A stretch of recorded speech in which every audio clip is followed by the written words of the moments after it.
900만 원이 6천만 원이 된다고요. 이게 가능해? 가능합니다. 카페의 매출이 갑자기 2배, 3배씩 증가하는 걸 여러분들이 경험을 해보셨으면 하는 마음에, 자, 우리는 지금 모퉁이만 지나면 카페가 보이는 세상에 살고 있습니다. 요즘엔 건물마다 카페가 무조건 하나씩은 있고, 심지어 한 건물에 2개, 3개씩 있는 곳도 허다하죠. 그만큼 망해가는 카페들도 넘쳐나는데, 오늘은 카페가 얼마나 어렵고 왜 어려운지 통계로 한번 알아보겠습니다. 행안부에서 작년도 데이터까지가 나왔습니다. 작년까지 카페 점포수가 98,000개로 찍혔어요. 그리고 2021년 재작년에는 94,000, 2020년에는 88,000개의 카페 점포수의 데이터가 확인이 됩니다. 2020에서 21년도에 한 7% 정도가 증가했고요. 그리고 21년도에서 22년도까지 한 4% 정도가 증가했습니다.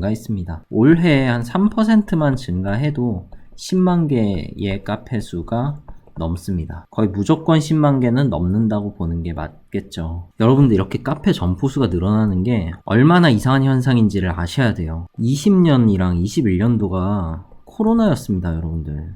여기 갈색 치킨집 점포수 보시면 20년도부터 매년 점포수가 줄어들고 있습니다. 이게 사실 어떻게 보면은 더 자연스러운 현상이죠. 사실 지금 치킨집도 너무 많아요. 근데 문제는 그보다 더 많은 카페가 매년 멈추지 않고 증가하고 있다는 겁니다. 그리고 여러분들 업계에선 사실 카페 점포수를 이 숫자보다 더 많을 걸로 예상은 하고 있어요. 실제로 저희 만월회의 고객사로 가입하려면 전부 다 사업자 등록증을 인증을 해야 되거든요. 거기 보면은 커피 전문점으로 등록하신 분들도 물론 있지만 한식이나 베이커리, 주점 이런 식으로 다른 업종을 등록해 놓고 카페로 영업하시는 분들이 정말 많습니다. 그렇기 때문에 이 업계에서는 사실 이 숫자보다 아마 훨씬 많을 거다, 그렇게 예상은 하고 있습니다. 어쨌든 이 통계상으로만 봤을 때 초록색 신규 창업보다 폐업의 숫자가 훨씬 더 적은 게 사실입니다. 매년 15,000개 정도의 카페가 신규 창업을 하고요. 그 중에 3분의 2 정도인 10,000개 정도가 폐업을 합니다. 매년 정말 엄청나게 많은 카페가 새로 생겼다가 또 없어지기도 하죠. 저는 사실 폐업률이 더 많아야 된다고 생각은 합니다. 지금 이미 시장이 너무 과포화돼서 여기서 더 카페 수가 많아지면 안 돼요, 사실은. 자, 왜 그런지 자세히 더 알아봅시다. 지금까지 행안부 자료였다면 지금부터는 통계청 자료예요. 통계청은 비알코올 음료점업 이라는 업종으로 데이터를 수집하고 있고 아직 2021년도까지 통계밖에 나오지 않았습니다. 사업체 수도 보시면 조금씩 다르죠. 통계청에 의하면 2020년도에 이미 10만 개를 넘어섰다고 보고 있습니다. 그리고 중요한 건 매출 총액입니다. 보라색으로 적혀 있는 거. 이게 뭐냐면 우리나라에 있는 모든 카페의 매출을 다 더한 값이 곧 매출 총액입니다. 이게 2018년에 10조 원 정도가 됐고요. 2019년에 12조 4천억, 그리고 2020년에 12조 3천억. 코로나로 인해서 좀 줄었죠. 그리고 2021년에 14조 8천억.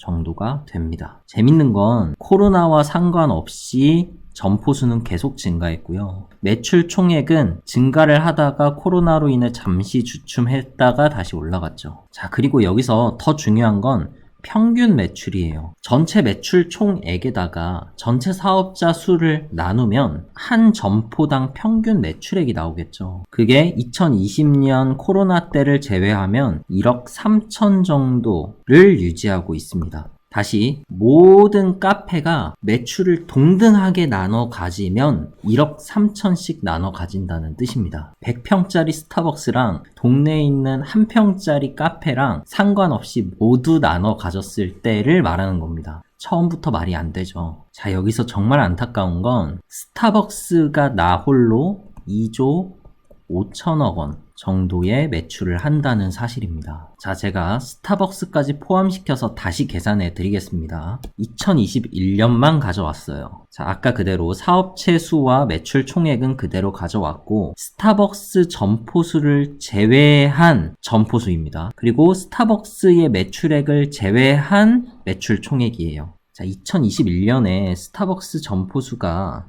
1639개였고 매출이 2조 3,800억 원 정도 했습니다.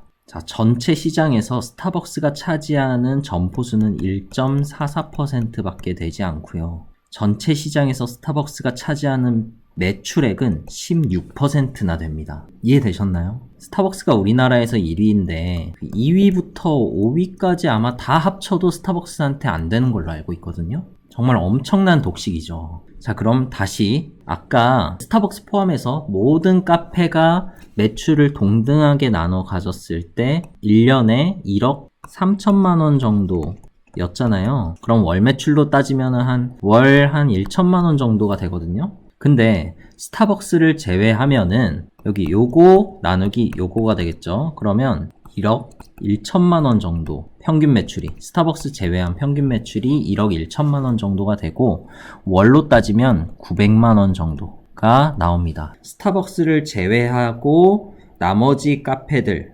여기에 또 역시 할리스라든지 뭐 컴포즈 커피, 메가 커피 다 합쳐서 모든 카페가 동등하게 매출을 나눠 가지면 900만 원씩 나눠 갖게 됩니다. 정말 얼마나 심각한 시장인지 와 닿으시나요? 여기서 제가 컴포즈 빼고 메가 커피 빼고 백다방 빼고 이디야 빼고 다 빼면 얼마나 더 암울한 평균 매출이 나올까요? 어찌 보면 여러분들 카페에 월 매출 1,000만 원 이하로 나오는 게 시장 전체 거시적으로 봤을 때는 되게 당연한 현상입니다. 현재 그 정도로 카페 시장이 과포화되어 있어요. 자, 월 900만 원이라는 숫자가 어떤 숫자인지 한 번 더 말씀을 드릴게요. 아메리카노 3,000원 기준으로 3,000잔을 만들어야 나오는 매출입니다. 하루에 100잔씩 30일 동안 만들면 월 매출 900만 원이 나와요. 그리고 원 부자재 비중을 50% 정도 잡으면 얼추 맞거든요. 어떤 분들은 물장사라 그래서 많이 남는다고 하는데 그거 다 거짓말입니다. 카페는 부자재가 특히 비싸고 특히 최근에 원두 가격 엄청 많이 올랐죠. 그래서 아무리 계산하셔도 50% 미만으로는 잡기 어려울 거예요. 월세 공과금도 제가 정말 낮게 잡았습니다. 아무리 작은 카페도 1층에서 월세 한 100만 원 정도는 하죠. 그리고 카페 해보신 분들은 느끼겠지만 전기세랑 수도세가 정말 엄청나게 나옵니다. 특히 커피 머신 한 대의 전력이 2kW에서 3kW 정도 나옵니다. 근데 커피 머신만 쓰는 거 아니죠. 온수기, 제빙기, 글라인더 다 합치면은 전기세 정말 많이 나옵니다. 그래서 아무리 낮게 잡아도 200만 원 이상은 나와요. 해보신 분들은 다 공감하실 겁니다. 자, 월 매출에 원 부자재랑 월세 공과금까지 다 떼면은 영업이익으로 한 250만 원 정도가 남는데 이 금액은 뭐냐? 알바 없이 나 혼자서 매일 아메리카노 100잔씩 뽑았을 때 나오는 내가 가져갈 수 있는 돈입니다. 여기에 세금은 별도입니다. 근데 여기서 더 문제는 공짜로 이 카페 차린 사람 아무도 없죠. 투자금 보통 한 1억씩은 태우거든요. 권리금, 시설, 집기, 인테리어 다 해서 1억씩 태우시는데 이 1억 언제 회수하시겠어요? 여러분들 월 매출 900만원 나오고 250만원 중에서 한 푼도 안 쓰고 밥 한 끼도 안 먹고 교통비 아무것도 안 쓰고 투자 회수로 쓴다 했을 때 40개월 걸립니다. 투자를 회수하는데 40개월이에요. 자, 이해되셨나요? 이게 월 매출 900만원의 현실입니다. 이래도 계속 카페를 하실 거면 제가 지금부터 하는 얘기를 잘 들으세요. 어떻게 해야 살아남을 수 있는지 그 방법을 알려드릴 겁니다. 자, 여기서 여러분들이 살아남으시려면 객단가를 높이셔야 돼요.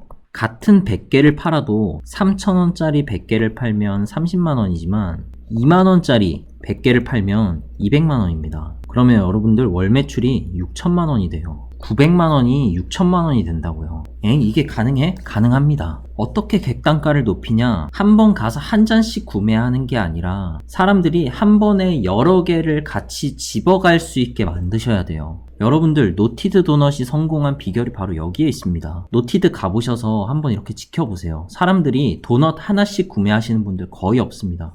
꼭 4개, 6개씩 구매를 하세요. 여러분들의 카페도 그런 제품을 만드셔야 돼요. 컵에 담겨있는 라떼 한 잔, 아메리카노 한 잔씩 팔아서는 절대로 매출이 안 나옵니다. 저희 만월에의 객단가는 25,000원이에요. 만월에는 디저트 전문점도 아닌데 그게 어떻게 가능하냐. 저희는 음료로 그걸 만들었어요.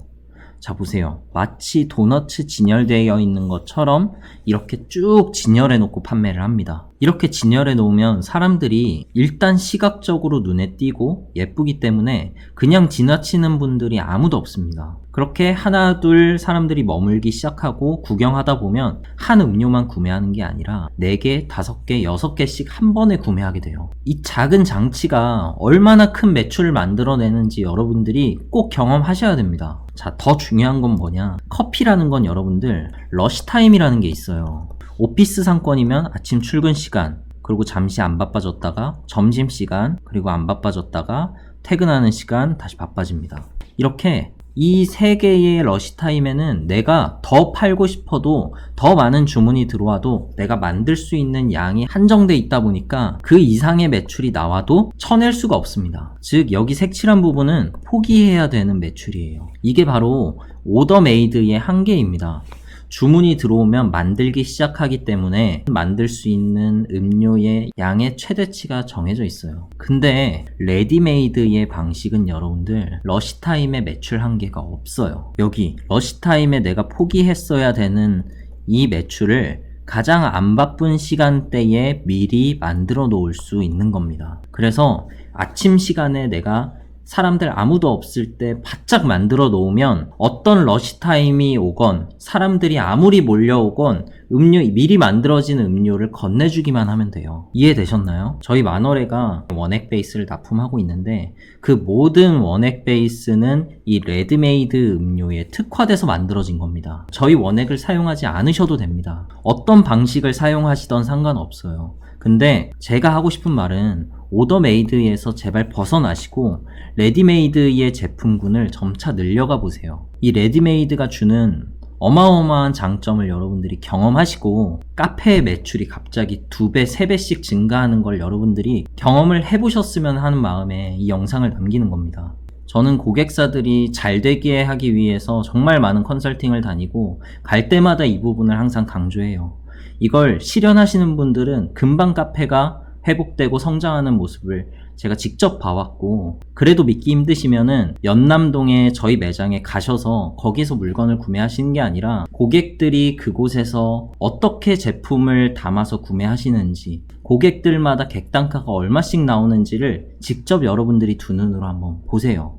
카페 창업 정말 어렵습니다. 통계상으로 보면은 하면 안 되는 사업이 맞아요. 그럼에도 불구하고 이미 하셨거나 아니면 그럼에도 불구하고 정말 하고 싶으시다면 오더메이드를 레디메이드로 변화시키는 방법에 대해서 음료뿐만 아니라 디저트 모든 분야에서 계속 고민해 보세요. 그것만이 이 카페 씬에서 살아남을 수 있는 거의 유일한 방법이라고 저는 생각합니다.